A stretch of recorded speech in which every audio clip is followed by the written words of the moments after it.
Morning watchers, Scott at SE Landscaping, and I'm on my way to do something a little bit different today for a video, which is a bit of private maintenance, so stay tuned.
unfortunately the heavens have opened. Flash floods. Usually I shall work through showers, but I'm just going to ride this one out 5-10 minutes, have a cup of tea since it's lunchtime as well, so move my lunchtime around, and yeah, hope that it blows over with another 2 stops to make.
So that's the lawn we laid a few years ago. Bulbs all looking nice.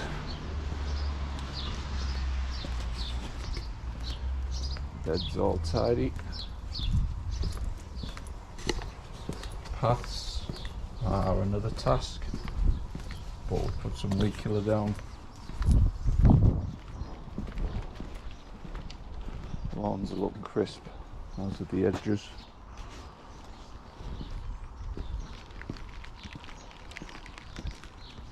So we got a bit caught out at lunchtime there by a very heavy shower, so I nipped in the van, had a sandwich, and then it didn't blow over, but I'm just pleased that I got the lawn done prior to the heavy rain, because the rest of the gardening I could still get done. It wasn't a problem. So we got done what we needed to. But just coming back to that garden, it's a customer I've had for 14 years, and I have free rein. Now, when I first went there, she had a gardener who'd been there for 4 or 5 years and had left, so obviously she'd got used to somebody new coming in. They don't know what to expect, although I did come on recommendation because I was looking after a house up the street. It was at a time when my business was in its early years, and I managed to get into a little village, and it ended up as a gold mine, and it was just a knock-on effect. So they had a rough idea who I was, and my name spread through the village quite quickly, and I was getting a lot of work. And I've always been on an hourly, and now for the hecklers to say, oh, I don't work hourly, I've had a lot of money out of this client. I've always worked hourly. Basically, I could go there for an hour a week, I could go over there for 3 hours a week. She's just not bothered. She just wants the garden to look nice. I've got free rein, so a lot of the stuff she's got in there, the mascaris and the snowdrops and bulbs and daffodils, and a lot of them are stuff I've split up from other jobs, or I've had spare that I've just chucked in, so there's colour all year. And then there's shrubs and things that provide colour that I've planted over the years. So it's been a bit of a. It started off, there was a lot of greenery, but there wasn't a lot of flowers. And over time, I've managed to get it how I want it. So basically, through the summer, I'll spend 2 hours a week in there, and then dropping into winter, I'll maybe go every fortnight, and then through the winter, if the weather's nice, I'll go and paint the shed, I'll paint the fence, or just to keep it going. And she's been a really good customer. And like I say, I do work for an hourly rate with her, which we all, no matter what people say on these channels, we all work for hourly rates, because that's how you work out how much money you want to earn in a day and stuff. So it's been a good customer. I've got the garden how I like it. The front lawn I laid 2 years ago. If you go back through some of my videos, it needs a bit of a weed and feed on. There's 3 weeds in the lawn there, and it's a bit lacking colour over the winter. So we'll put a bit of fertiliser on next visit, and it will green it up, and it will improve it. And then the other one, the back lawn, needs probably a Scarify, and same again, it's a bit of weed on it, not a huge amount.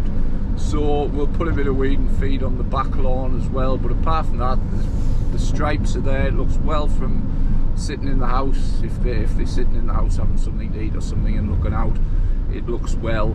And it's a nice garden to work in. Like all gardens are nice to work in when you like what you do, but I enjoy going to this one. It's a pleasure to do, and like I say, it's free rein, so not everybody's cup of tea getting down weeding and things. Same with the edging shears. I'm old fashioned. I do like, on my private work, I do like edging. I don't like going at it with a string and firing grass everywhere. I like to go at it with the edger, then pick it up, and then go at it with my little tool, just down hands and knees. It's something different when you're on a mower for 20 odd hours a week. It provides something different, so I enjoy just getting down and getting the beds all nice with my little scratcher and my trowel, digging weeds out as we go. So yeah, I sprayed the paths. Yes, it was raining and I've sprayed the paths, so it's a chance not to have great effect. But what it is now that we back in seasonal, the plan is over the next few weeks I'll be going in with my moss brush onto the patio to get rid of all the moss in between. And possibly, if she wants it, these are the only jobs that she requests. Is sometimes she'll ask me to power wash it. But it all depends what she thinks. She might be just happy once I've put my moss brush on. Sometimes that brings it up clean enough. So that's, like I say, that's a one-off little job that we'll have to do. That probably with the moss brush is a couple hours work. So one visit, one time there. On average, I'll spend 2 hours a week. I'll probably drop a 4-hour shift in, half a day, and I'll probably do the maintenance. And then I'll probably do the moss brushing. And then as you come into May, June, July, you're just keeping shrubs tidy, you're deadheading. Come the summer, we replant the pots, and that's another thing. If you notice the pots there's a couple of plants died over winter, so the next time I come I'll be bringing a few pansies just to put them in, just for the next 4 to 6 weeks of spring plant and growth, and it'll keep that looking tidy. But the key is, with these customers, they give you free rein to do what you want, so you just make sure that that these customers have nothing to really moan about, and you just keep it tip top and looking the best you can. So, and that's my aim. So any questions on private maintenance? Like I say, I don't do a lot now, but I used to do a hell of a lot of private maintenance back in the day. So it's I'm a bit of an authority on private maintenance. I can give you some hints and tips. Should you, I can give you some hints and tips on private maintenance should you want any. But the basis is you provide a good service, you do a good job at a good price, and you keep getting repeat business. And you have gardens looking like that when the client's got people coming, it looks tip top. Or you swap your visits around, so if the client has someone coming one day, she might say, oh, can you come in 2 days early, I've got some good garden party, or we're having a barbecue or something, and we'll say, yeah, we'll come in early. So you'll go in early just to sort of suit them. So I don't do many of the private jobs now. Like I say, I've given most of them up. But the customers I've had for these many years, it's sort of a loyalty thing. They sort of looked after me in the early days. And the problem with gardeners that I see on these sites is they're too busy to ditch customers in the pursuit of money. You see some of them and they're like vigilantes. Oh, I found a customer who's going to pay me £50 to cut the lawn. So I've had a customer I've had for 10 years pay me £35 for 20 minutes work when I'm going to ditch her. That's not how you in business.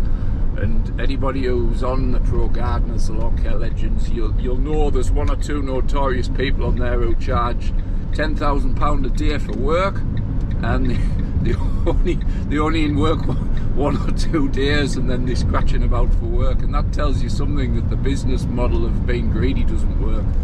So that's just a quick tip. But like I say, I don't have many private jobs, although I would like to do more, and I'll probably, as I scale back on my councils and things, I'll probably pick up more private jobs as I'm scaling that back, because that's where my passion is, in gardening like that. That's the jobs I prefer. So that's about it for today. So thanks for watching, and we will see you on the next one.